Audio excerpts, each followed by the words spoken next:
And that's how we took down Amazon, is a thing that we'll never say, because our graves will be dug by Amazon equipment and will be buried in Amazon coffins. And as our bodies decompose in those boxes, regenerating the soil with nutrients, they will grow artificial plants full of GMO.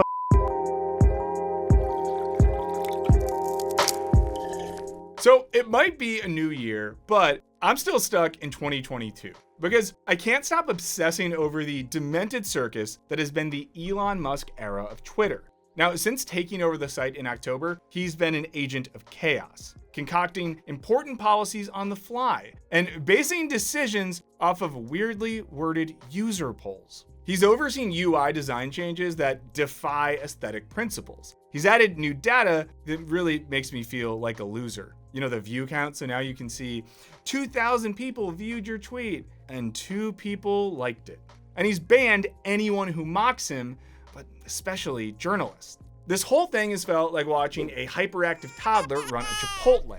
But it's also been a crucial reminder that many spaces we assume are public zones of free speech are really just corporately owned digital products meant to sell ads. God, I love our world. And Twitter in particular is now just a weird bonus that Elon could toss in with sales of his weird metal trucks. But even putting Elon's antics aside, it feels like everyone's mad about free speech online. Conservatives blame wokeness for curtailing their right to say what they want. Meanwhile, leftists fear the ramifications of some of Elon's choices, like reinstating neo-Nazi accounts or banning journalists he doesn't like, all made in the supposed pursuit of free speech. But what if we're actually having the wrong conversation about online free speech? What if the problem is much bigger than who is or isn't allowed to subtweet Space Karen? What if the problem is the entire structure of the internet itself? We'll explain in this Wisecrack edition why we're all wrong about free speech online. But before we get into it, I wanted to tell you about a place where I get to do free speech online. Wisecrack Live. It is our weekly stream. It takes place at 11 a.m. Pacific time, right here on YouTube. We dive into what's going on the internet, in the culture. It's very fun. We have a great chat. So check it out, Wisecrack Live at 11 a.m. Pacific, right here. Now, back to the show. For starters, let's put to rest the idea that being banned from Twitter somehow violates your First Amendment rights. It doesn't. Here's the deal. When the internet made its debut, people were worried about kids using it to access naughty things. Which, like, why would they worry about that? It's not like we were using AOL in the late 90s to slowly download pictures of naked people that would load little by little. If you're young now, I just want you to know that your forefathers would wait 5 to 10 minutes to get halfway down a picture of a naked person. We paid our dues. What have you done? So in 1996, Congress passed the Communications Decency Act, which would have subjected the internet to the same kind of decency rules as things like the radio and network TV. The ACLU challenged the law, saying that this amounted to censorship, violating internet users' First Amendment rights. In 1997, the Supreme Court ruled unanimously in favor of the ACLU, declaring that the law risked censoring the most participatory form of mass speech yet developed. Thousands of tiny websites arguing every opinion known to mankind flourished, and all was right with the world. Okay, so free speech is allowed on the internet, which is a good thing, right? Well, not so fast. As Ben Wisner, the director of the ACLU's Speech, Privacy, and Technology team, explained in one of the nonprofit's podcasts, this does not extend to social media. While restrictions that apply to all other forms of free speech, such as threatening someone with violence or committing defamation, still apply on social media, the rights afforded to us in other forms of speech do not. Why? Well, because other people own platforms like Twitter and Facebook, and they have First Amendment rights too. That means they get to decide what kind of discourse they're going to allow in their privately owned public square. Based on a 1969 Supreme Court decision, state governments must allow any speech that doesn't cause clear and present danger. And they're not referring to the Harrison Ford movie. Your speech can cause someone to watch clear and present danger. It just can't cause literal clear and present danger. But then it's like, what if you did a tweet that led to someone writing a reboot? I don't know. Reboots. Those represent a clear and present danger to the national security of the United States. But if the Supreme Court tried to force Twitter to do the same, that would infringe on Twitter's own First Amendment rights. So when you're on a private platform, you're not subject to free speech laws. You're subject to the decisions and, in more recent cases, whims of whoever's in charge, which might get gnarly, especially when that person has a notoriously fragile ego. Take me from top to bottom. What does the stack look like right now? What's so crazy about it? Come on, give it to me. Amazing. Wow, you're a jackass. In other words, free speech isn't just an individual right, it's also, and sometimes more importantly, a corporate right. Elon's reign over Twitter underscores how arbitrary the decisions social media platforms make can be, what with his darkly hilarious penchant for suspending accounts of anyone who criticizes him. But the truth is, he's just bringing into focus something that has long been true. As activist Jillian C. York writes, imagine a society where the laws are created behind closed doors, without public input or approval. This is a society where at any time the laws are subject to change, or be replaced with new ones altogether. There is no democratic participation, no transparency, and no due process. Mistakes are, of course, inevitable and plenty, but when they're made, individuals rarely have the means to rectify them.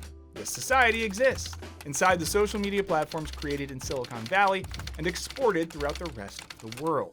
York adds that legal scholar Julie E. Cohen argues that because of this power, platforms are increasingly beginning to resemble sovereign states rather than mere corporations. Of course, there are sovereign states who are, at the end of the day, beholden to their shareholders. In that vein, platforms that have begun to censor hate speech aren't doing it out of the kindness of their hearts. They're doing it because it makes advertisers antsy, and that hurts their bottom line. The dedication to keeping shareholders happy goes the other way too. For example, in 2020, a departing data scientist from Facebook revealed that the platform's algorithm actively rewarded what they called hate bait, i.e. content that elicits tons of hateful comments. Because social media algorithms generally, as we've covered in the past, favor content that increases engagement, i.e. content that causes intense emotions. It often favors the very content it purports to disallow. The same scientist said that Facebook actually removes less than 5% of content that violates its terms and conditions. This is kind of like how whenever we do a video that pisses lots of people off and you get all mad in the comments, you're like, you don't know anything. It seems to do better, right? Like we piss you off and the video does better. And it's like, what do we do with that? But this isn't the original vision early internet idealists had for cyberspace. On Slate, a longtime internet activist, Mike Godwin, reflects on some mistakes he and his contemporaries made. One being that they didn't anticipate the massive consolidation that would take place on the internet, affording just a few key players a lot of say in what actually gets said online. So a few people are in charge of what can or can't be said on the most important communication platforms in society. At the same time, they actively profit off of hateful speech that provokes big emotions and often don't really enforce their own rules, rewarding those who violate them. If this makes you nervous, well, it should. In this sense, maybe a lot of this recent discourse is less about free speech in the First Amendment context and more about how uncomfortable we are with the sheer concentration of power on the internet and the arbitrariness of those who run it. So are we completely screwed and just at the whims of billionaires when it comes to what gets said or doesn't get said online? Well, let's look at a few ways the problem could be addressed. And please note that, like retweets, our explanations are not necessarily endorsements. One option is to address the outsized power wielded by the most popular social media platforms, the same way we deal with any company that gets too powerful within its domain, via antitrust laws, as we talked about in our recent video on Ticketmaster. Columbia professor Tim Wu, who coined the term net neutrality, is a proponent of such an approach. Now, he explains that in the early days of the internet, the rapid-fire turnover rate of briefly popular companies like Bigfoot or Friendster seemed to usher in a new age of capitalism. It suggested that in cyberspace, there could be no such thing as a lasting monopoly. The internet would never stand for it.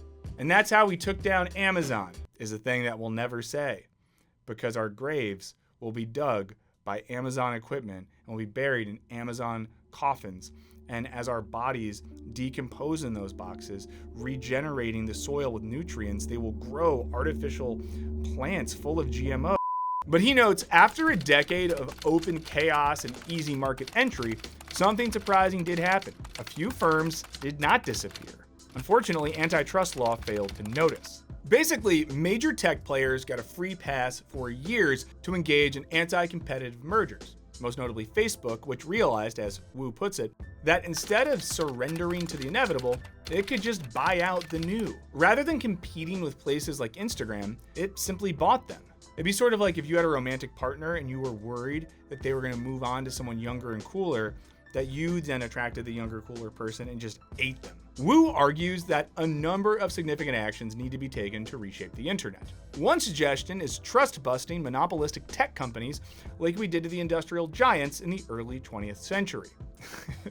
In the comments, let us know what you think trust-busting is a euphemism for. Another is establishing new market investigations law for the Federal Trade Commission to use to figure out ways to remedy industries dominated by long-standing monopolies. He calls on the US government to challenge our greatest tech companies, force them to compete, and the US will continue to be a tech champion in the world. Of course, it's easy to be skeptical that the government, after years of letting tech companies do just whatever they want, would suddenly take aggressive steps to limit their market power, even if that's just because they're too old to understand how the internet works. Well, if so, how do you sustain a business model in which users don't pay for your service? Senator, we run ads. I see.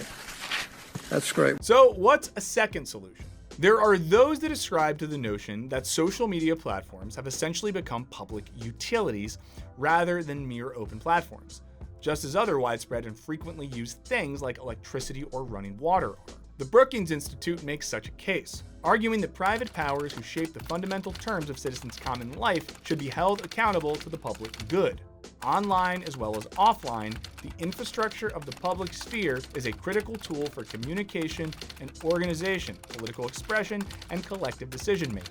By controlling how this infrastructure is designed and operated, Facebook and Google shape the content and character of our digital public sphere, concentrating not just economic power, but social and political power too. Classifying social media platforms as public utilities would have substantial ramifications. As Professor of Information Systems Anjana Susarla explains, what the public expects from a technology company is substantially different from what people expect in, say, a water company or the landline telephone company.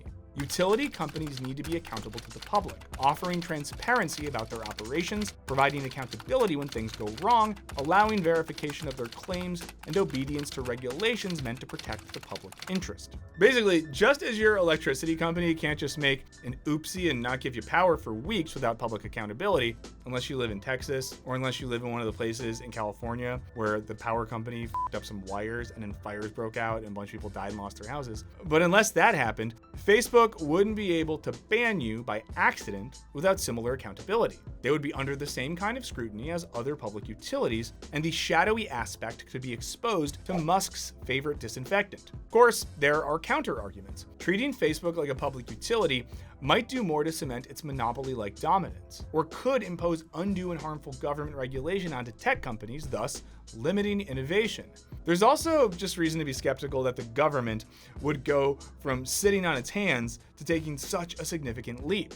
Interestingly though, making social media platforms public utilities would probably offer us the free speech protections that people mistakenly think they already have. A third option might be a Wikipedia-style approach to social media platforms. That would mean an open source model where participants are also moderators and where funding comes from the users themselves rather than, say, angel investors and advertisers. This is a compelling idea. Wikipedia's success on face seems improbable. It's a nonprofit that runs on volunteer labor, yet it's also the 5th most popular site in the US with over 15 million visits every month. This makes it an instructive example as we conceive of what a social media landscape free of corporate ownership or excessive government interference might look like. As information science professor Brian Keegan told Built-In, Wikipedia has demonstrated a surprising ability to fend off disinformation. What he calls socio-technical sludge especially given its decentralized structure. He calls it a relic of a simpler time on the internet because it's based on not-for-profit social production over ad-driven engagement. While anyone can be an editor and contribute, there are barriers to entry in terms of how complicated it is with its multi-layered editing process and revision displays. This arguably contributes to more of an environment of civility.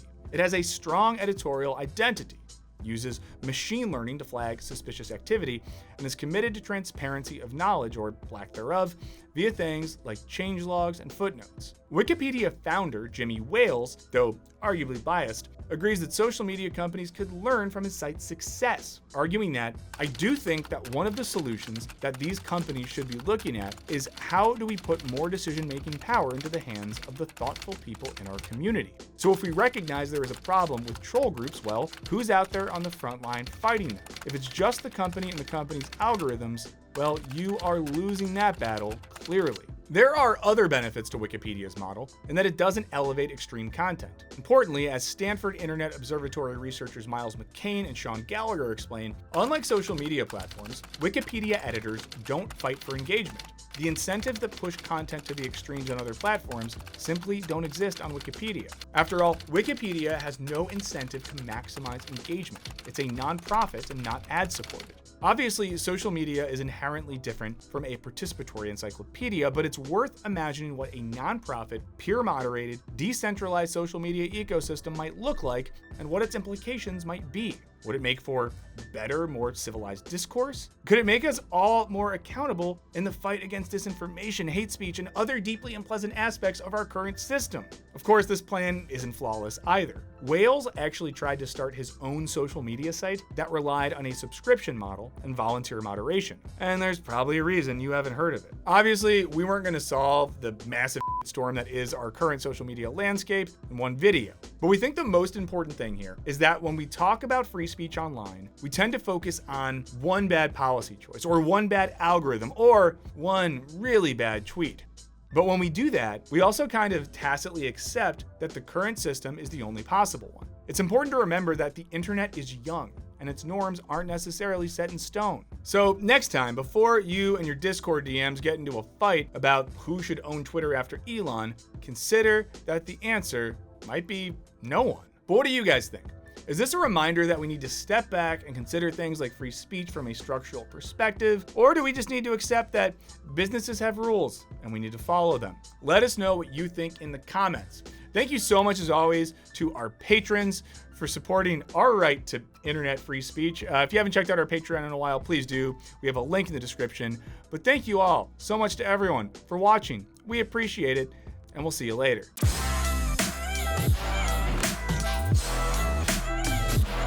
Because the guys that started the country couldn't imagine a world where we had Twitter, but they could imagine a world where we had slaves, because that's their thing, you know. And if they put this in the video, someone's leave a comment and be like, "Get over it, get over it."